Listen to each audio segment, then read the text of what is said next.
இயேசுவில் பிரியமானவர்களே, ஆண்டவர் எங்களுக்காக பாடுபட்டு மீட்பை கொடுத்த தவக்காலத்தில் பயணித்து கொண்டிருக்கிறோம்.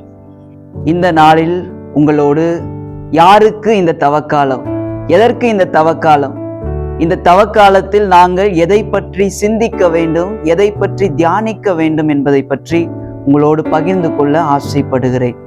முதலாவது, நாங்கள் இந்த தவக்காலத்தில் பயணித்து கொண்டிருக்கிறோம்.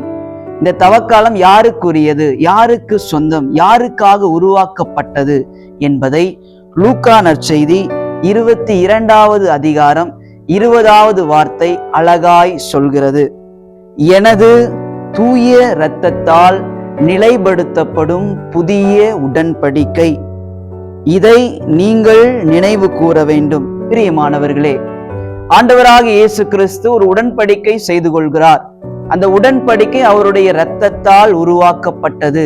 இந்த தவக்காலத்தில் ஒரு மனிதன் நினைவு கூற வேண்டும், என்னோடு இயேசு ஆண்டவர் ஒரு உடன்படிக்கை செய்து கொண்டிருக்கிறார், அது தன்னுடைய தூய இரத்தத்தால். பிரியமானவர்களே, இந்த தவக்காலம் யாருக்குரியது என்றால் உடன்படிக்கையின் மக்கள், ஆண்டவருடைய இரத்தத்தால் உடன்படிக்கை செய்யப்பட்ட ஒவ்வொருவருக்கும் உரியதுதான் இந்த தவக்காலம்.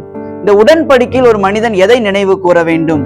நான், என் குடும்பம் ஆண்டவருடைய தூய இரத்தத்தால் மீட்கப்பட்டிருக்கிறோம், விலை கொடுத்து வாங்கப்பட்டிருக்கிறோம். எனவே இந்த தவக்காலம் எனக்குரியது, என்னுடைய குடும்பத்திற்குரியது என்பதை நினைவில் கொள்ள வேண்டும். என்ன அர்த்தம் பிரியமானவர்களே? நான் ஆண்டவருடைய தூய இரத்தத்தால் மீட்கப்பட்டிருக்கிறேன் என்பதை இந்த நாளில் நினைவு கூற வேண்டும். முதலாவது. இரண்டாவது காரியமாக, இந்த தவக்காலத்தில் நாங்கள் எதை சிந்திக்க வேண்டும், எதை தியானிக்க வேண்டும்? எத்தனையோ சிந்தனைகள், எத்தனையோ தியானங்கள், எத்தனையோ மறையுரைகள் நாங்கள் இந்த தவக்காலத்தில் கேட்டுக்கொண்டிருக்கிறோம். இந்த நாளில் நாங்கள் எதை முக்கியமாக தியானிக்க வேண்டும், எதை முக்கியமாக சிந்திக்க வேண்டும் என்பதை நினைவில் கொள்ள வேண்டும். உங்களோடு முக்கியமாக நாங்கள் சிந்திக்க தியானிக்க வேண்டியது எது என்பதை பற்றி பகிர்ந்து கொள்கிறேன். அதாவது ஆண்டவருடைய திருக்காயங்கள். இந்த தவக்காலத்தில் ஒரு மனிதன் முக்கியமாக சிந்திக்க வேண்டிய ஒரு விடயம் ஆண்டவருடைய திருக்காயங்களை பற்றி சிந்திக்க வேண்டும்.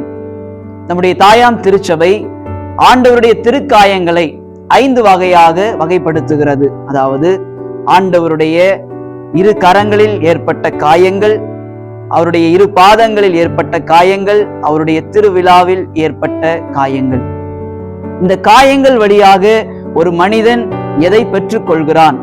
இந்த காயங்களை உற்று பார்க்கும் பொழுது ஒரு மனிதன் எதை பெற்றுக் கொள்கிறான்? நாங்கள் நிறைய விஷயங்களை சிந்திக்கலாம், தியானிக்கலாம்.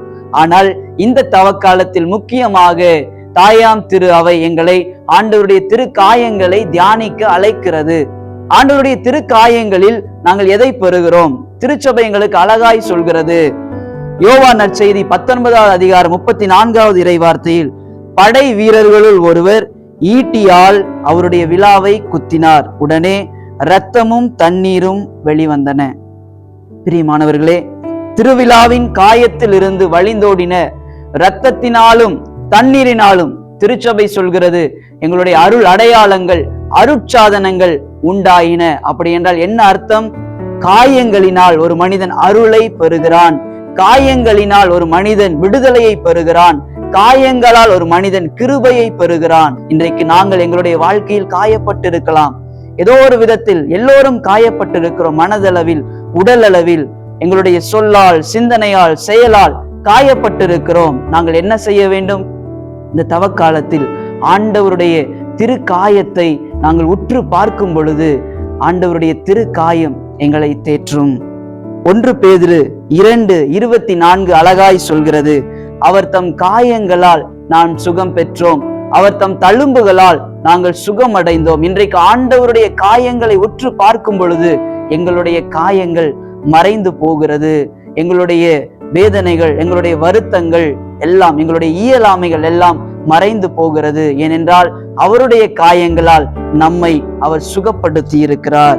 நம்முடைய முன்னாள் திருத்தந்தை பிரான்சிஸ் அவர்கள் அழகாய் சொல்கிறார், கிறிஸ்துவின் காயங்களை நோக்கி பாருங்கள், அங்கே நாம் கடவுளின் அன்பின் ஆழத்தை கண்டுகொள்கிறோம். இன்றைக்கு ஆண்டவருடைய அன்பை சுவைக்க வேண்டும் என்றால் இந்த தவக்காலத்தில் ஆண்டவருடைய திருக்காயங்களை நோக்கி பார்ப்போம். பிரியமானவர்களே, ஆண்டவரின் அன்பை உணர்ந்தவர்களாய் இந்த தவக்காலம் எனக்குரியது, என் குடும்பத்திற்குரியது, உடன்படிக்கை செய்து கொள்ளப்பட்ட எங்கள் ஒவ்வொருவருக்கும் இது சொந்தமானது என்று சொல்லி நினைவில் நாங்கள் பயணிப்போம். ஆண்டவருடைய திருக்காயங்கள் எங்களை தேற்றுவதாக. ஆமென்.